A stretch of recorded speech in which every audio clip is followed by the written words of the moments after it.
Welcome to Hollywood as I live and work. Tell me, Mr. Cherry, how do you go from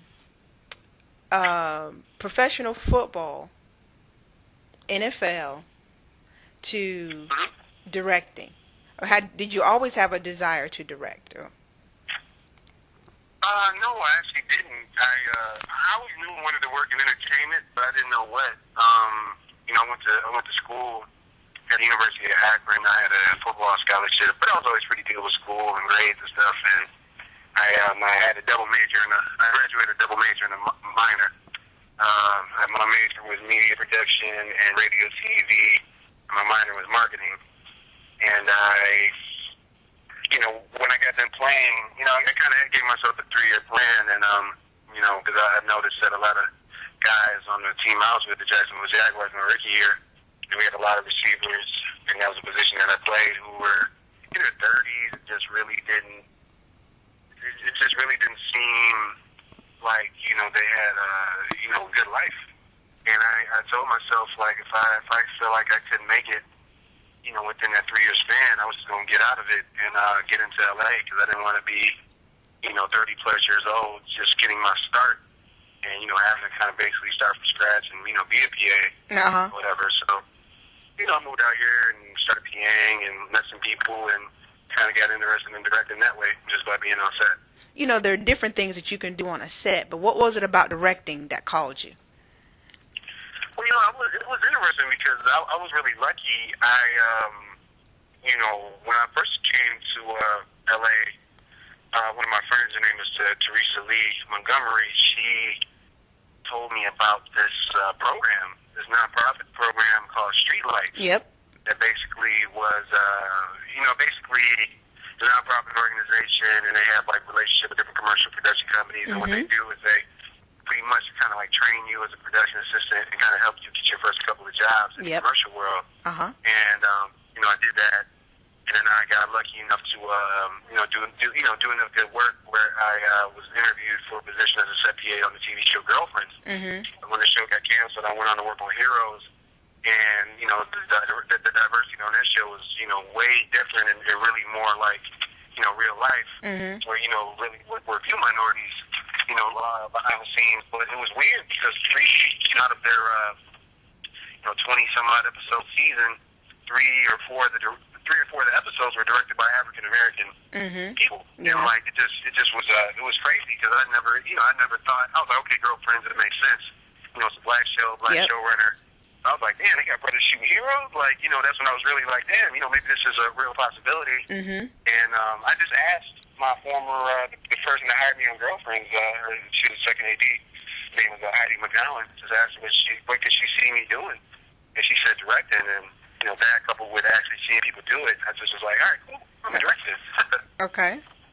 So what was your first, did you start out as a first AD or second AD? Or? No, no, I didn't. It was weird. Or a director's assistant. Or a director's assistant. I've seen that happen too. No, I literally went from PA to directing. It was weird. It was like there was really no in between. It's kind of like once I claimed it, I just started doing it. I could tell you the story of how I got my first gig. Yeah, I would love to know your first directing gig. I wanted to start directing, and just was really trying to think of how I could go about doing it. And I noticed that a lot of my thing is I would always kind of study people whose paths I kind of liked, and kind of see what they did, to kind of get a foot in the door. And I was a really big fan of like Cinda Hamry and F. Gary Gray and a lot of directors who started in the music video world, and were able to kind of transition into features. So I thought that doing music videos would be a good start. So I decided very early on that I was going to focus specifically on R&B music videos, and always try to make them seem like short films. Okay. Put credits in front of it, put my name on it, like as a Matthew A. Cherry film, and just kind of trick myself and just groom myself into doing it. So, MySpace is popular, and what I did was I got a subscription to Billboard magazine, and I studied charts, and that was basically every artist who had a song that was on the charts that wasn't that didn't have a video for. I would cross-reference it, and I reach out to them on MySpace and send them the full treatment for the song. It was like, I don't know if you have a video or anything for the song yet, but I'll be very interested in shooting a visual for you. It won't cost you anything. I was working on Heroes, and I was really cool with all the electricians and grips, so I worked out some situations with them, like, let me borrow some equipment, because I know we don't shoot on weekends. Yeah. And, they set some equipment to the side for me. And just basically worked it like that, and just pretty much kind of came to them like, yo, I'm trying to get a foot in the door, it won't cost you anything, and let's work. And, I think I sent out like 50 to 70 different treatments, and, maybe 2 or 3 people responded back, and one of them being Terry Dexter, and the second group was Kindred Family Soul, and then just from there, it just kind of kept rolling. There's sometimes a debate about on-the-job training versus film school.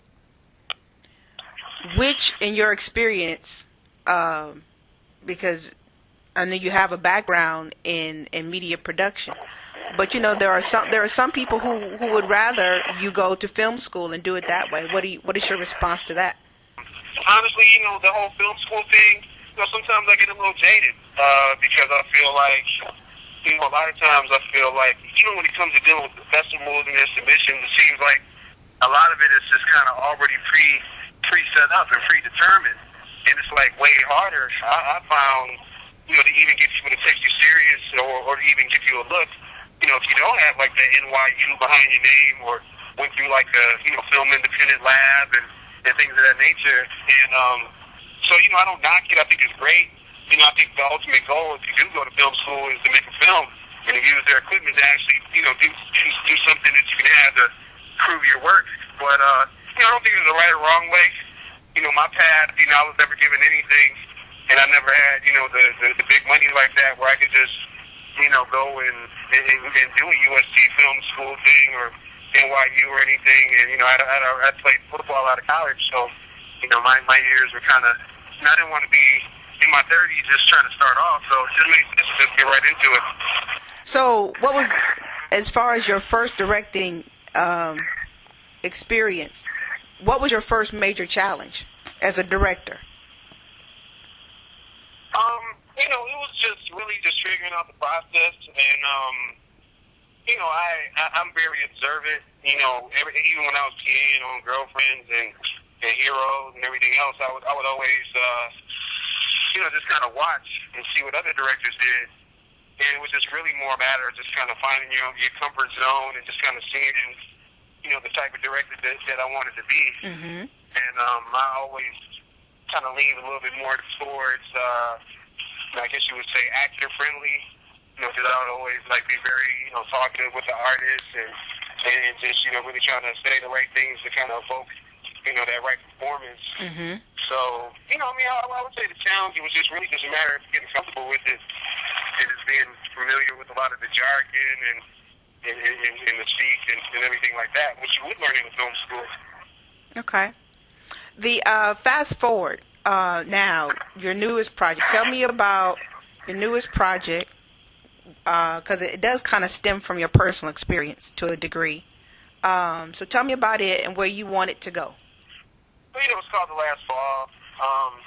Great cast. Stars Lance Gross, Nicole Bahari, Vanessa Bell Calloway, Boba Babatunde, Harry Lennox, Jared Woodrinson, and Keith David.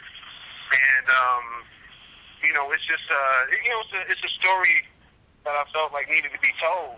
I used to play in the NFL, and I, wasn't like a marquee player or anything.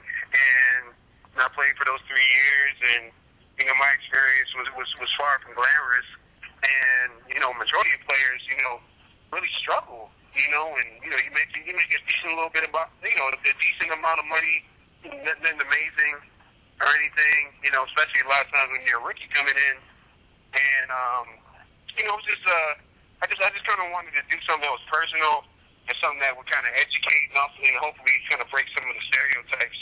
Okay. As far as casting, was Lance your first, Lance Gross, was he your first choice? Yeah, no, I was, it's crazy. It was like literally everybody who was my first choice I got. Lance definitely, because he had the look. The main thing with Lance is not only did he have the look, but I felt like he had the ability, and I felt like he wasn't really given an opportunity in his prior work to really kind of shine and really show like his range and all that he could do. Mm-hmm. And I didn't see it on the camera before, but I just had a feeling that he would really be great and would be would be a great leading man for many years to come. And then Nicole Beharie, I mean, this is just she's a beast. I mean, like I think I can't even say I know that eventually she gets the right role. She's gonna be nominated for some hardware very, very soon. She's just immensely talented, just raw, Juilliard trained. And when I saw American Violet, I was like, wow, this is a sister who just really is something special. Mm-hmm. And, it's just about the grace of God. Like, we put the script out and, it was so personal. I'm like, I don't know if it's good or not. And we put the script out there and it was just such an overwhelming response. And I think part of it is just kind of the nature of the business right now. A lot of our African-American actors are really afforded, meaty roles and great opportunities in cinema anymore like that. And, the fact that I think the script was actually decent. So, we just were lucky and were able to get a lot of our first choices. How are you promoting it, and how can your audience help get the word out that they want to see it? Well, I mean, what we're doing now is just kind of getting our pros together. Myself and our executive producer, Ellis Hobbs and Monique Hobbs and Lance, we're really big on just really trying to, not just to do a movie just to get a deal, but to try to utilize it, to change the game. Mm-hmm. Similar to like how Ava DuVernay is doing with The Firm. Yeah. The great thing about her and her movement is that, it's not only just benefiting her and her own film, but it's benefiting filmmakers that come after it, and it's kind of opening eyes, like, oh man, there is this, nice, pocket of people that will support independent black cinema. Mm-hmm. And so that's really what we're at now. We're just kind of like getting our strategy together, and we're definitely gonna have a theatrical release. It's just a matter of when and how we're gonna do it. But it'll probably be sometime next summer. Next fall. You use Twitter a lot, just like I do, because that's basically how we met anyway. It was via Twitter. So, right. How has that played a role in, helping to, one, raise awareness of what you're doing as far as the films and your work itself, but how has it helped you as a director, as a new director? I mean, like, literally, and I say this wholeheartedly, if it wasn't for Twitter and social networking, MySpace, Facebook, I wouldn't be a director right now. I mean, it just makes the world so small. Mm-hmm. It really just affords you access. And if you know how to work it, and if you do it right, you can do anything. I mean, that, plus the technology, I mean, people shoot feature films on the little Canon 5D, photography cameras. Yep. So it's like, it's just really, it's allowed me to kind of brand myself mm-hmm. in my work and kind of be known as a director and, in a way that I probably wouldn't have been able to do, without it. And, Lance, I didn't really know him prior to filming, but, he knew me kind of through social networking and, sometimes my links that end up on his timeline, uh-huh. Things of that nature. So it just really helps because a lot of times, your reputation precedes you. Yep. And through social networking, it allows your brand and yourself to get out there even more in a way that is totally free and affordable. Well, thanks again for taking the time to talk with me, and we will definitely keep abreast of your progress. And I foresee lots of progress, lots of successes for you, and I mean that sincerely. I do. Well, I really appreciate it sincerely.